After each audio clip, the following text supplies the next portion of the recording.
Go on then. Right. Napoleon, when he was at war and that with Russia. 1812, yeah. Yeah, all his soldiers were like, you know, not used to the cold weather and that. So they said, take some clothes in your bag with you because it's going to be nippy out there.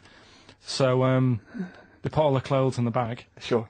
They were told, it's Napoleon, for Christ's sake. No room for any food. You're joking. So couldn't they make some sort of like sandwich?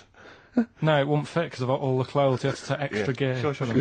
So, anyway... I can see where this is going. Is there a baguette-shaped gap left in their holdall? They thought, let's make some bread that you can fit down your trouser leg. What? That's not true! No, it's not! I read it in Euston train station. I was waiting to go back to Manchester. Where did you read it? Scrawled on the wall in graffiti? Yeah. Do you know was it also meet me here for cock fun at 12 o'clock? The upper crust sandwich shop, Euston station. It's on the wall. What do you mean it's on the wall? Do you know how it says, like, sail on at Dixon's, whatever? Yeah. Next to that, there was, like, a bit of information. Once you've read the stuff on Dixon's... I get information. There was a big thing about the history of the baguette. I read it and I thought, Wait a minute, no, we got to make a sandwich we can spit down our trouser leg. But how can you march and fight with a huge piece of bread down your train? Although it would be intimidating. You see them coming, you go, sacre bleu, look at the size of them. They're big fellas. Well... Blimey. I can't help but feel that could be a practical joke at your expense. Yeah. Do that. Well, the Earl of Do you Sandwich... ever question anything you read? If it's printed up, is that, like, fact for you then? Well, it's not funny. I mean, if they were trying to be funny, it's like... It's not, is it? So it's information. Have you heard us? Things sometimes want to be funny when they're not. That's exactly what happened with the sandwich. The Earl of Sandwich wanted something he could fit down his pants. And it was those triangle cut sandwiches wrapped in cling film were perfect. You might be right. You might be right. I am. Because the Cornish pasty, so they could drop it down the mines, isn't it? Is it? They wrapped it up they wrapped up like meat and vegetables in pastry, and they sort of crimped it, and it was like and they dropped it down the mine. So, yeah, that's how that came about. And bagels were originally made so that people could play hoopla, but then eat afterwards. I don't know if you're aware of that. That is true, Carl. Well, anyway. Call my bluff. It's true. Yeah. They're all true. They're all true. Yeah. Tell your kids that when you have them. Yeah. You know, if they're still alive in a million years. Well, it might be true. Can someone confirm that baguette fact that it was so Napoleon could stick it down his trousers? Not him, his soldiers. His men. Yeah. Fascinating information. Fascinating bread information, Carl. Radiohead. Yeah, now this is my song for the lovers. It's a beautiful track. It's Let Down off OK Computer. It's one of my favourite Radiohead tracks. It's lovely. Right, set the tape going now if you want to tape these songs.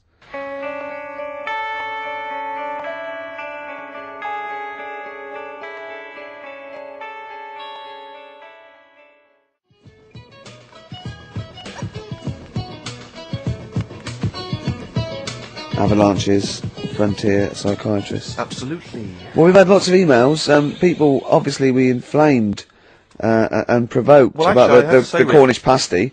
I've got a couple of amendments to that.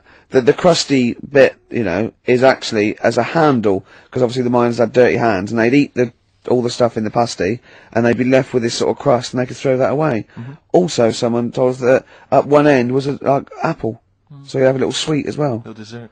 So, there you go. You noticed how, like, over the years we've been doing this, you know, way back when we started XFM, no one ever contributes when we ask about the music, when we ask about hip-hop, or their, you know, opinions on that, anything important. No. But start talking about pasties, we've had about 5 phone calls. Yeah.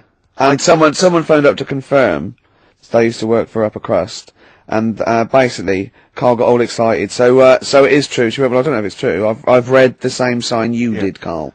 Interestingly, there's an email here that says, which basically offers a history of the baguette, and talks about after the revolution, the government decreed that all of France must eat the same bread, and it was up to the bakers to bake this bread of equality. And then Napoleon kind of made sure it was particular. He kind of set in. Obviously, on the bread, you can eat anything you find in the garden: frogs, snails, bits of horse, but squid. The interesting thing is, Rick, that there's no mention of sticking it down your trousers whilst going to war. The French have tried to keep that secret for over 100 years, Steve. Only the upper crust people. Nearly 200 years. That is a top secret. Somehow, Euston Station upper crust got hold of a document left behind in an old sea chest, possibly Napoleon's, could have been Josephine's. Unfortunately, jotted it down. He's kicking himself now. Oh, Secretary, I cannot believe I left a note. If he talked like that. He did. He did that, yeah, he talked English, but in a very funny French accent. Do you remember, there was one thing that, talking about funny French accents, you remember Allo Allo? Yeah. Remember, it was on about 5 o'clock in the afternoon, but they still meant, because it was a funny Frenchman, it was that English guy who was posing as a French police officer. It's very complicated plot. He would often walk by, and I remember there was one where he said, I was pissing by the door when I heard a shit. Oh yeah. Now that's passing by the door. Passing by the door when I heard a shot. That's what he's saying. I'm allowed to say that at 2 o'clock because I'm just saying I'm talking in a French accent. Yeah. I was pissing by the door when I heard a shit. Yeah. That's fine. Yeah. Because I'm speaking French, Carl. Do you know what I mean? That's the rule. Do you know why people tink the glasses before they have a drink? Why they tink? The verb to tink. I do know that, Carl. Is it about poison? It is. Here we are. What, would it make a different noise? Oh. Brilliant. Go on, explain Why? it. You explain it, Steve. No, don't Steve. You explain it, Carl. Go on. Oh, I've started, so I'll finish. Come on, Carl. Explain why they tink the glasses. Ages ago, Yeah. only people with money had drinking or something. That's like one of my film reviews. Years ago. Welcome to History Now. Now, ages ago, only people with money had drinking or something. Keep going, Carl. Keep going. Like spirit and stuff. So they'd it's like businessmen. It's easy for you to say.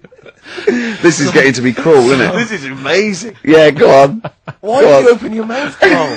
What were you hoping was the best that could happen? Because you were trying to make me look stupid before with the planet, so I'm... Whereas you know... Yeah, go on, no, come on. Businessmen with money have got to drink and ching. Okay, so then, with all the drink... So they'd nip round to have a chat about whatever they're earning money with, and they'd say, right, do you want a drink then? And they'd go, oh yeah, that'd be alright. Yeah. So, rather than like, just pouring it out of a bottle into a glass and saying, there you go, it could be going, hang on a minute, it could be poisoning me here and trying to like nick my business idea. Yeah. So what they'd do, it'd sort of pour a bit of his drink into the other person's glass and you get that tink noise, and that's like cheers, you know. No, Carl, I've just a slight amendment there. I think what it was you're absolutely right that they would then test each other's drinks to show that it wasn't poison. But over the years, that was reduced to just chinking the glasses by way of saying, let's not actually bother going through the whole rigmarole. They just did the chinking of the glasses. Yeah, that's good. It was exhausting though, wasn't it? I know. Was it worth it, do you think? Well, I like that, because people will carry that with them now. When they do that, they'll think, oh, that bloke's definitely not trying to poison me. Yeah. So the horrible thing is that now, when I do the glasses, I can laugh and go, they don't know I've poisoned them. Exactly. You should always do the pouring back and forth. It's a shortcut, it's a slippery slope.